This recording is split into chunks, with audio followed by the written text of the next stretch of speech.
एक साधक ने महर्षि रमण से पूछा, महर्षि, मैं आत्मा तक कैसे पहुंच सकता हूं? तो इस पर महर्षि कहते हैं, आत्मा तक पहुंचना नहीं होता है।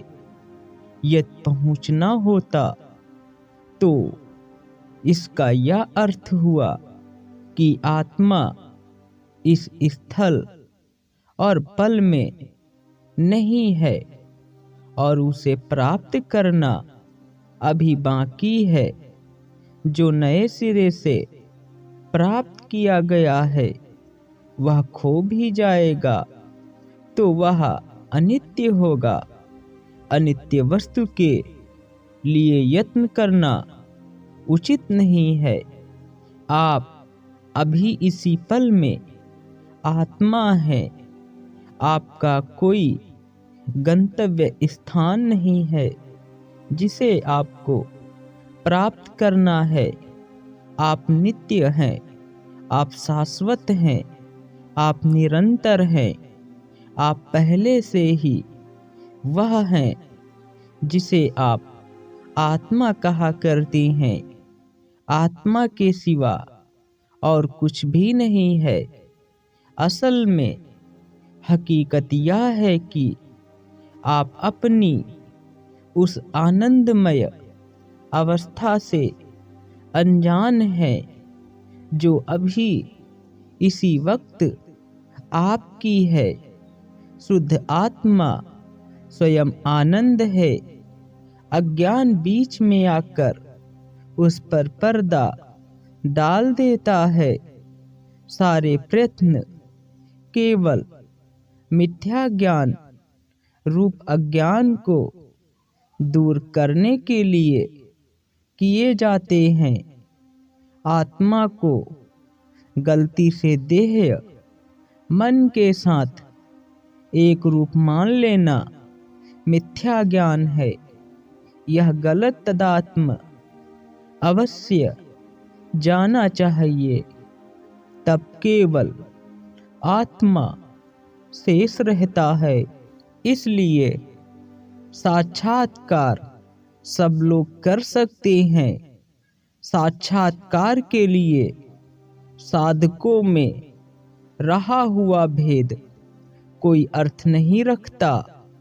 यह संदेह है कि क्या मैं साक्षात्कार कर सकता हूँ और यह विचार कि मैंने साक्षात्कार नहीं किया, ये दोनों बातें स्वयं विघ्न रूप हैं।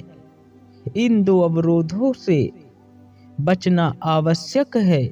असल में तुम हर पल अपने आप का साक्षात्कार किए हुए हो, किंतु अज्ञानवश तुम इस बात से अनभिज्ञ हो कि तुम्हें साक्षात्कार हर पल है। लेकिन साक्षात्कार करने के लिए जो प्रयत्न किए जाते हैं वो प्रयत्न सिर्फ इस अज्ञान रूपी विचार से बाहर निकलने के लिए किए जाते हैं कि मैं कोई आत्मा नहीं हूँ बल्कि मैं देह हूँ। असल में तुम देह नहीं बल्कि आत्मा हो और हर पल नित्य हो। तो आत्मा तक पहुँचने का कोई सवाल नहीं उठता, बल्कि तुम ही आत्मा हो। फिर तुम्हें यह विचार इसलिए आता है कि तुम आत्मा तक नहीं पहुँचे हुए हो। यह ख्याल अज्ञान के कारण होता है। फिर आगे वह प्रश्नकर्ता पूछता है, महर्षि, मुक्ति तक पहुँचने में कितनी देर लगती है? इस पर महर्षि कहते हैं, मुक्ति भविष्य में प्राप्त नहीं होती, वह हमेशा है। अतः अभी यहाँ है। तुम्हारा सिर्फ यह ख्याल कि मुक्ति भविष्य में प्राप्त होती है, यह विचार ही तुम्हारा अज्ञान है। इस विचार को उखाड़ कर फेंक दो, बल्कि तुम्हारा निज स्वरूप ही मुक्ति है। मुक्ति कोई भविष्य में प्राप्त की जाने वाली अवस्था नहीं है, बल्कि तुम्हारा निज स्वरूप अभी इसी वक्त जो चैतन्य है तुम्हारा, अर्थात तुम ही चैतन्य हो। यह अवस्था का गहरा भान ही मुक्ति है, और यह अवस्था हर पल हमेशा सतत नित्य स्वरूप तुम्हारे साथ ही रहती है। अतः मुक्ति अभी इसी वक्त यहीं पर है। बस अपने मन में चल रहे विचार कि मुझे मुक्ति भविष्य में प्राप्त करनी है, इसे उखाड़ फेंको।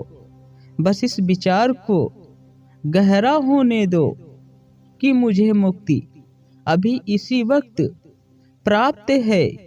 फिर आगे वह प्रश्न करता पूछता है, महर्षि, मैं यह मानता हूँ, लेकिन मुझे इसका अनुभव क्यों नहीं होता है?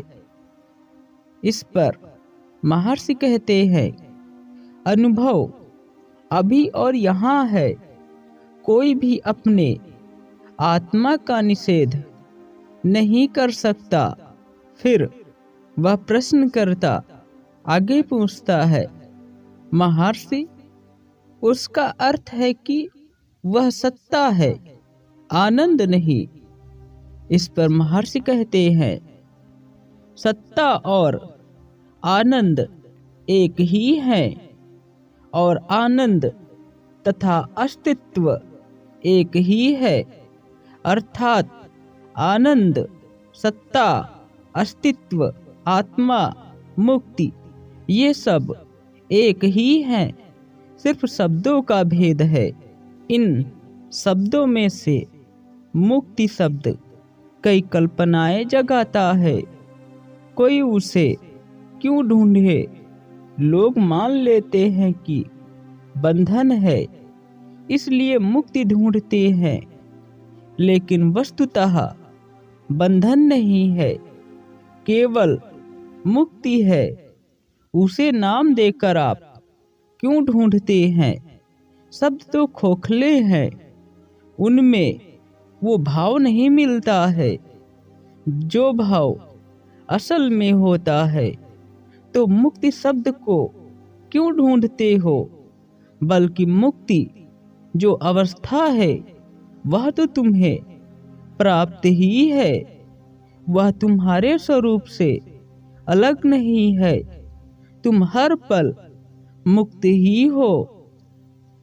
तो फिर प्रश्नकर्ता कहता है, महर्षि, सच है, लेकिन हम अज्ञानी हैं। इस पर महर्षि कहते हैं, केवल इस अज्ञान को दूर कीजिए, बस इतना ही करना है। मुक्त विषयक सारे प्रश्न अस्वीकार्य हैं।